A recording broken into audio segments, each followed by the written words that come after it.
My name is Connor, and this is my story of grace.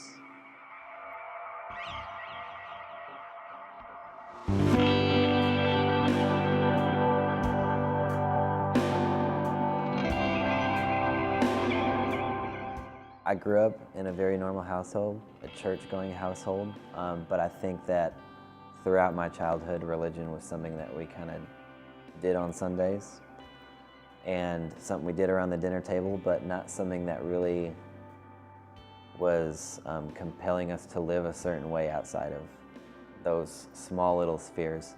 I think also growing up, my relationship with my dad was one of the most important things to me. I was very close to him. Take that, I was living pretty much just a normal childhood. Went to public school my whole life, was a very average kid. Moving into high school, I think, was where my story kind of takes a shift. That's when I start falling in with all sorts of different kinds of folks. Started getting really passionate about playing music, getting really passionate about art. But through that, I think I fell into a lot of patterns. Started falling in with some of the wrong folks. Started moving into alcohol, moving into drugs. Just doing things that were really damaging to me and damaging to other people. But through that, I also formed some really meaningful relationships with a lot of people. And one of those folks was a dude who played drums in a band that my band would play with all the time. He was a faithful follower of Jesus and a great drummer. And through that relationship, I came to faith when I was about 17 years old. About a month into that process, still figuring out what life looks like as a Christian, my dad started getting real sick. And he had had health problems kind of my whole life growing up, so that wasn't super out of the ordinary. But there was like a month or two where he was just super sick the entire time. About a month after I really came to faith, I went to church and I was playing drums, and I came home and my whole house was empty. I didn't know where everybody was. And I called my mom and she's like, well, we're at the hospital. We took your dad to the hospital because he wasn't feeling well at all. And from that point on, my dad never left the hospital. About a week or two later, they flew him out to this huge intensive care unit hospital. And that same day, he passed away.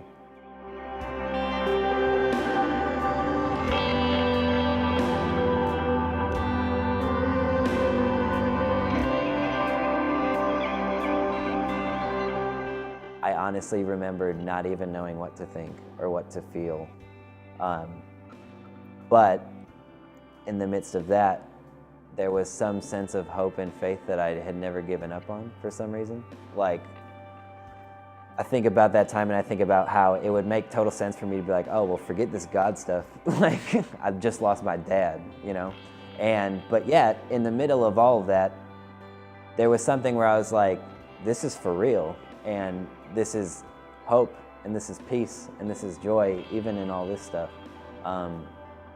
Through that experience, that was one of those things that kind of got me through in a way. It was one of those things that I had to lean into to really rest in the fact that being that I don't have my dad with me anymore, I do have a God that loves me and knows me, and a God that cares for me and holds me in his hand, and that my steps are seen by him, and that my days are numbered by him, and my life is, and my heart is known to him.